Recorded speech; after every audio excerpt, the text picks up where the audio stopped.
70 साल में पहली बार ऐसा वक्त आता है जहां पर दो राज्यों में खूनी संघर्ष छिड़ जाता है। दो राज्यों की पुलिस लड़ती नजर आती है, सीआरपीएफ वहां पर मौन दिखाई देती है और केंद्र सरकार चुप्पी कर कर बैठ जाती है। यह गैर जिम्मेदाराना सरकार की पोल 24 घंटे के अंदर खुल जाती है जब दो राज्य आपस में भिड़ जाते हैं, असम और मिजोरम। क्या है पूरी कहानी, विस्तार से बताएंगे बेबाक अंदाज में। स्वागत है आपका, मैं दीपक पांडे मुदगल और दूसरी ओर हमारा प्रोग्राम चल रहा है जनता का मूड, जिसे फराह खान शूट कर रही हैं। तो कृपया कर इन दोनों प्रोग्रामों को देखिए। अब मैं आपको पूरी बात विस्तार से समझाता हूं, वीडियो के अंत तक बने रहिएगा। और इस बात को शुरू होने से पहले आप ये मशीन गन की फायरिंग वाला 29 सेकंड का वीडियो पूरा देख लीजिए। आपको लगेगा जैसे कि हिंदुस्तान पाकिस्तान के बीच युद्ध चल रहा हो। देखिए ये वीडियो।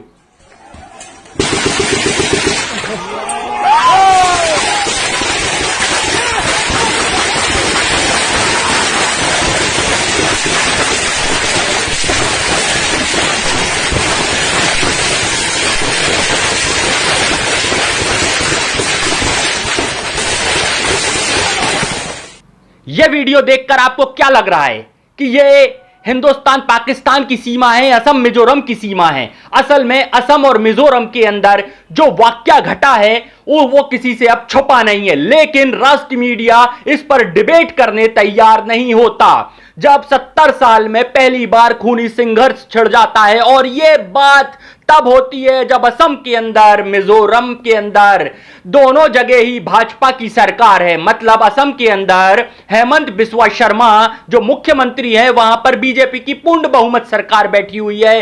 तो मिजोरम में मिजोरम नेशनल फ्रंट गवर्नमेंट बनाई है, वो भी बीजेपी के समर्थन से। इसके बावजूद दोनों ओर से लड़ाई लड़ी जाती है, और जब लड़ाई लड़ी जाती है तो 6 पुलिसकर्मियों को मौत के घाट उतार दिया जाता है, सीआरपीएफ की चौकी फूंक दी जाती है, और दोनों तरफ की जनता हो या पुलिस एक दूसरे के खून के प्यासे हो जाते हैं। यह पहली बार ही ऐसा हुआ है। और उसके 2 दिन पहले ही गृह मंत्री वहां का पूर्वोत्तर का दौरा करके आते हैं और यह कहते हैं यहां सब नॉर्मल है, यह नॉर्मल है। और दोनों ही तरफ के मुख्यमंत्री, आप एक वीडियो और देखिएगा जहां पर मिजोरम के मुख्यमंत्री जोरमथंगा जी वीडियो डालते हैं और ध्यान आकर्षित करते हैं गृह मंत्री का कि इसमें बीच में आकर इस मैटर में इन्वॉल्व होइए और इसमें शांति लाइए। लेकिन गृह मंत्री किसी प्रकार से शांति की वार्ता तो दूर, दोनों मंत्रियों से और मुख्यमंत्रियों से चर्चा तक नहीं करते। अतः होता यह है कि यह घटना 24 घंटे तक चलती रहती है और ट्विटर पर एक दूसरे का जवाबी हमला चलता है दो मुख्यमंत्रियों के बीच में। लेकिन इसकी जिम्मेदारी कौन तय करेगा पता नहीं। पर यह वीडियो देखिए, जो जोरमथंगा जो मिजोरम के मुख्यमंत्री हैं, उन्होंने यह वीडियो पोस्ट किया है ट्विटर पर। देखिए यह वीडियो।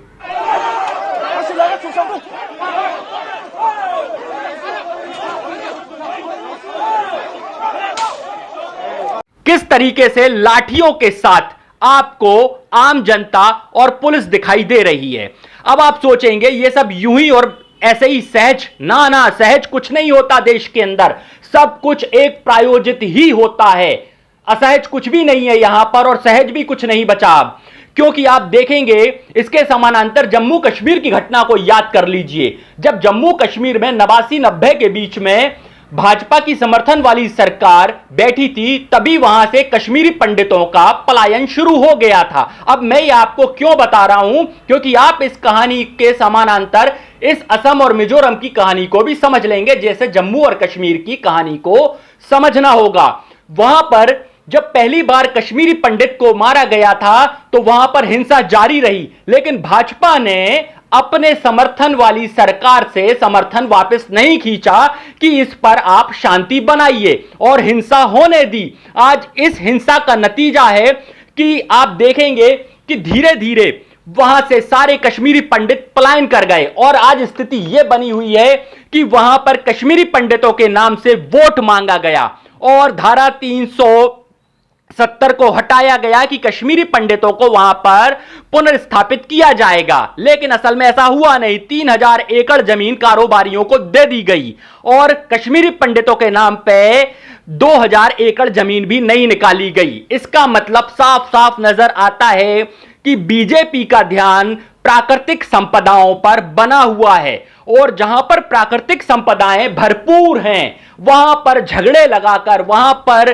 बीजेपी इस प्रकार से आतंकवाद का माहौल क्रिएट कर वहां की जनता को, जो बीजेपी को ही समर्थन करती है, वहां से पलायन करने को मजबूर कर देती है और अतः आखिरी में अपने हाथ में वहां की सत्ता लेके और कारोबारियों के हाथ में देने को तैयार हो जाती है। जैसे कि जम्मू कश्मीर में आपने देखा हो कि 3000 एकड़ जमीन कारोबारियों को, व्यापारियों को सौंप दी गई है और वहां का विशेष अधिकार जो था वो लगता था कि सबको वहां पर रहने जगह मिलेगी, लेकिन असल में ऐसा हुआ नहीं हुआ ना। वो जगह किसको मिली? व्यापारियों को। ऐसे ही असम मिजोरम के अंदर व्यापारियों को स्थापित करने के, कारोबारियों को स्थापित करने के लिए यह संघर्ष शायद छिड़ गया है और यह संघर्ष कहां जाकर रुकेगा पता नहीं।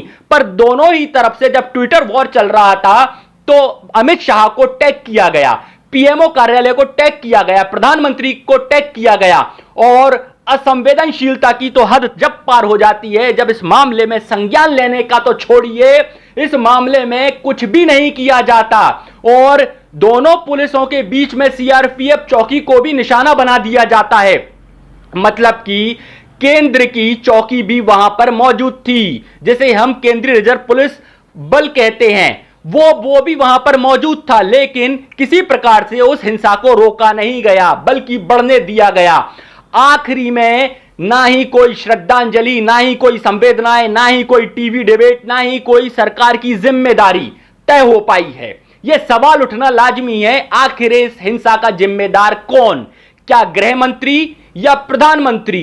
क्योंकि एक वक्त में कहा जाता था, जब भैया मनमोहन सिंह की सरकार हुआ करती थी, कि मनमोहन सिंह रिमोट से चलते हैं। अच्छी बात है, उनका रिमोट तो कम से कम जनता के हाथ में था, लेकिन आज ऐसा लगता है जैसे कि मुख्य प्रधानमंत्री और गृह मंत्री दोनों के हाथ में जो रिमोट है वो जनता का रिमोट है, चाहे मर्जी जैसा दबाएं और जनता को बेवकूफ बनाएं और असल मुद्दों से ध्यान बांट दें। तो आप सोचिए, जो आज असम मिजोरम के बीच हो रहा है, कल वही यूपी और उत्तराखंड के बीच ना हो जाए, वही कल यूपी और बिहार के बीच ना हो जाए।